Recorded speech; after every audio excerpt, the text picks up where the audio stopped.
हम लोग 2020 का क्वेश्चन पेपर सॉल्व कर रहे थे कॉम्प्रिहेंशन का। तो पिछले दिन क्लास में हम लोग 4 क्वेश्चन सॉल्व किए थे। तो आज आगे देखते हैं कि प्रीवियस ईयर को कैसे सॉल्व करना होता है हम लोगों को, खासकर जो कॉम्प्रिहेंशन का क्वेश्चन होता है। तो हम लोग एक नंबर 2 नंबर कर लिए थे, तीसरा चौथा हो गया था, और हम लोग 5वें नंबर पे चलते हैं। तो इसमें हम आपको बताए थे कि जो क्वेश्चन है उसके लिए पैसेज नहीं पढ़ना है, पैसेज एक्स्ट्रा इन्फॉर्मेशन है, पैसेज तब पढ़ना है जब आपको क्वेश्चन ना बने। तो 5 नंबर देखिए, एजम्पशन का सवाल है। तो हम पहले बोल चुके हैं कि एजम्पशन में थोड़ा अलर्ट रहना है, लेकिन फिर भी देखते हैं पढ़ के, ठीक है।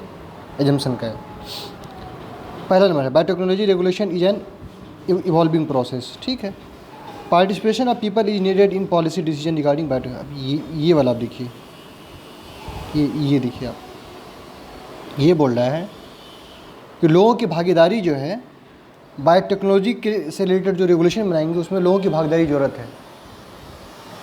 ये बताइए ज़रा हमको, बायोटेक्नोलॉजी जो है ये आप याद कर लीजिए, यूपीएससी का सबसे फेवरेट टॉपिक है, सबसे फेवरेट टॉपिक बायोटेक्नोलॉजी। हर साल 4 से 5 सवाल देता है यहाँ से।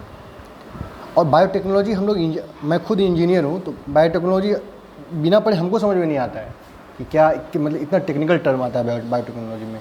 और इसमें स्टेटमेंट में ये बोल रहा है कि लोगों का भागीदारी चाहिए। लोगों मतलब कोई लोग तो बहुत वेग टर्म है, लोग में तो हर कोई आ रहा है। अगर यहाँ पे ये लाइन रहता है कि साइंटिफिक लोगों का भागीदारी चाहिए, जो बायोटेक्नोलॉजी से रिलेटेड लोग हैं उनका भागीदारी चाहिए, तो एक समझ में आ रहा है। यहाँ पे बोल रहा है कि participation of people is needed. तो अगर आपको थोड़ा भी आइडिया लग रहा होगा सेंटेंस का, तो आपको एकदम गलत दिखेगा। तो भाई लोगों का पार्टिसिपेशन क्यों ज़रूरत है बायोटेक्नोलॉजी में, इतना ये टेक्निकल टर्म है, उसके लिए आप आम लोगों का पार्टिसिपेशन कैसे चाहते हैं? आम लोग तो इसमें कुछ कर ही नहीं सकता है। तो आप दूसरा ऑप्शन नहीं होगा, तो आप दूसरा कर दीजिए। देखिए कितना इजीली आंसर आया है।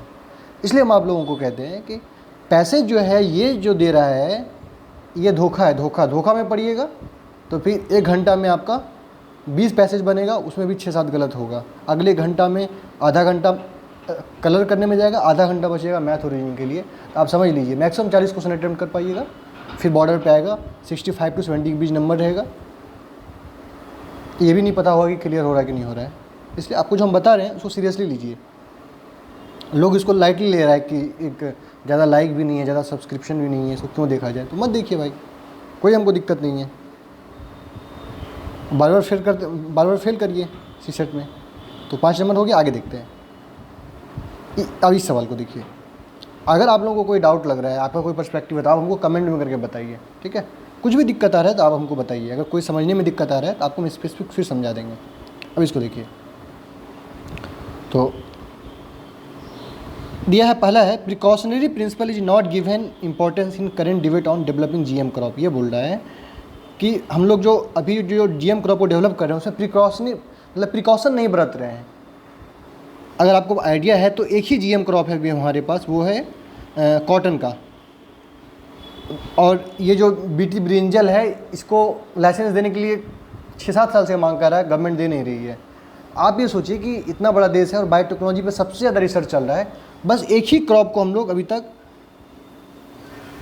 लाइसेंस दिए हैं कि आप इसमें बायोटेक्नोलॉजी को अप्लाई कर सकते हो। तो फिर सरकार प्रिकॉशनरी मेजर नहीं ले रही है। अगर प्रिकॉशनरी मेजर नहीं लेती सरकार, तो बहुत सारा उत्पाद हो जाता है कि मतलब कि जिसमें जो जीएम क्रॉप है, जिसमें जेनेटिक मॉडिफिकेशन का यूज किया गया होता।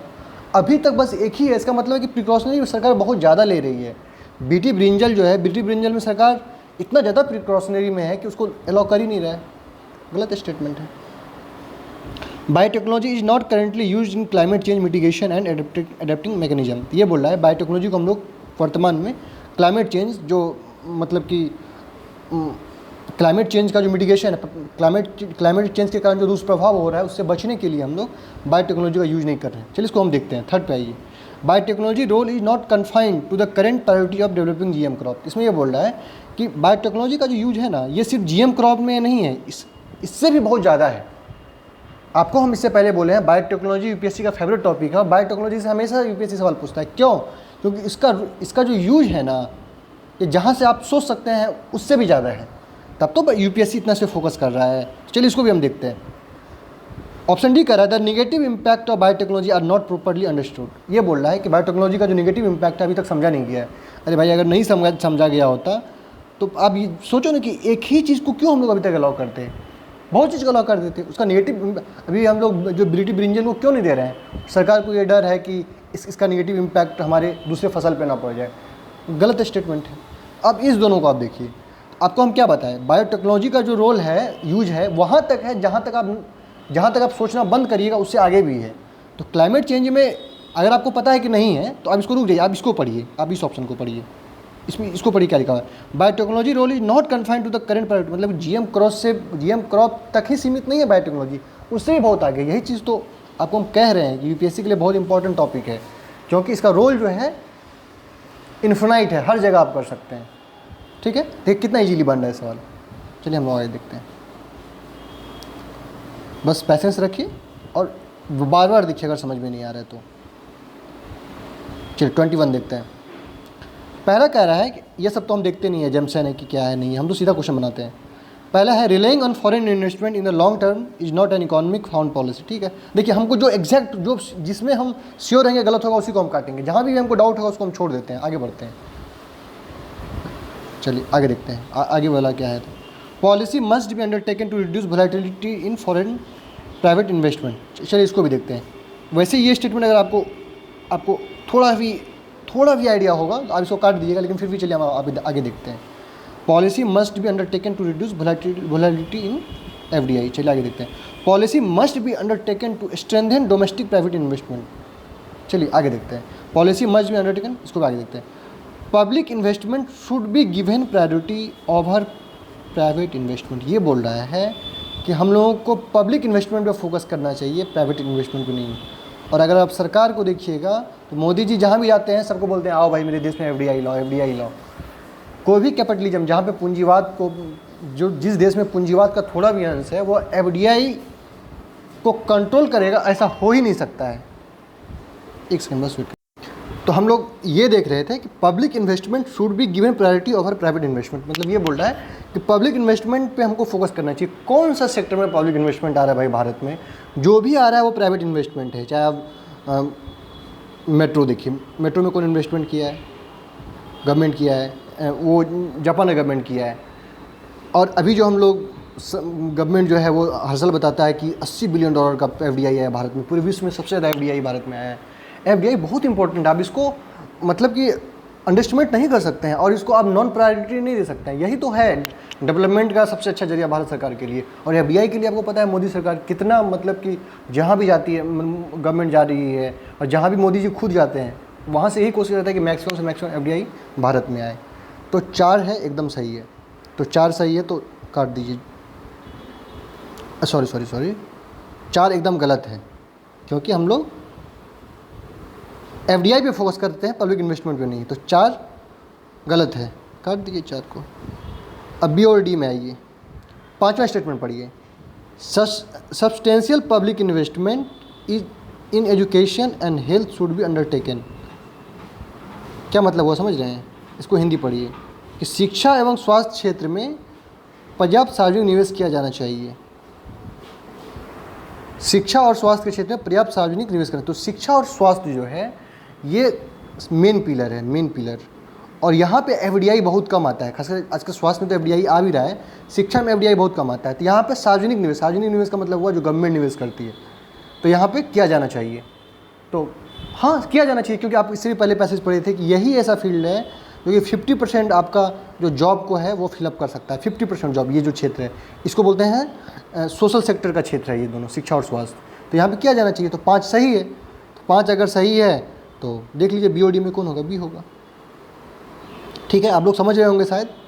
अगर नहीं भी समझ रहे हैं तो बार बार वीडियो देखिए, और बहुत ज़्यादा दिक्कत होगा तो आपको हम बाद में बताएंगे, ये सब सवाल बताएंगे। देखिए 22 नंबर देखिए, इसको देखिए, इसको देखिए, ये देखिए। Uses of water for agriculture should be regulated by law. थोड़ा सा भी भाई सोचिए, थोड़ा सा, अगर आपको थोड़ा सी बेसिक अंडरस्टैंडिंग है आपको भारत के बारे में, कि क्या यहाँ पे एग्रीकल्चर को जो पानी मिल रहा है उसको लॉ के थ्रू रेगुलेट कर सकता है क्या? 60-70% देश में मतलब गरीब लोग हैं, या मतलब कि विलेज एरिया है 70 से 80% भारत में, 20 से 25% शहर का क्षेत्र है। तो गांव में आप पानी खेत में पटाने के लिए आप कानून से रेगुलेट करिएगा।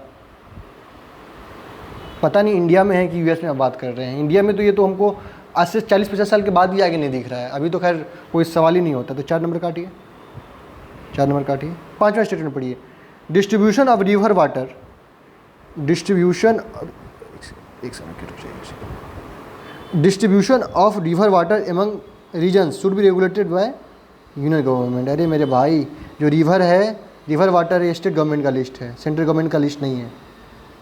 और सेंट्रल गवर्नमेंट के पास, यूनियन गवर्नमेंट के पास इतना ज़्यादा काम है, अभी एफडीआई ला रहा है, बैंक को देख रहा है, इन्वेस्टमेंट को देख रहा है, मिलिट्री को देख रहा है, उसको गवर्नमेंट रेलवे को प्राइवेटाइज करना चाह रहा है, कि चाह रहा है कि हम हमारे ऊपर से जो छोटा मोटा ये जो फालतू बर्डन है वो सब घटे, जो इंपॉर्टेंस वाला चीज़ है उस पर हम फोकस करें। आप क्या चाहेंगे, सरकार अब चल जाएगा कि डिस्ट्रीब्यूशन ऑफ पानी के लिए सरकार जाएगा, वो भी केंद्र सरकार, कि चलो हम स्टेट से ले लेते हैं, पानी कैसे डिस्ट्रीब्यूट करना है राज्य के अंदर, वो स्टेट कर रहा था, अब हम करने लग जाएं।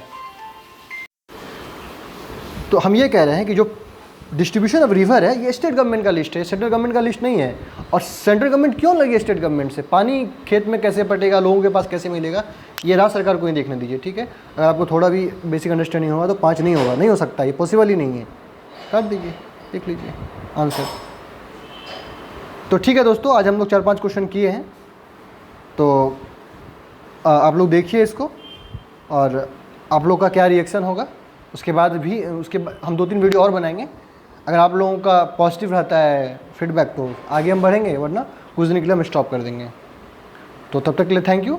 आप लोग देखिए अच्छे से और लाइक करिए और कमेंट भी करिए, क्योंकि कमेंट आप लोगों का इम्पोर्टेंट है, और शेयर करिए जिसको ज़रूरत है।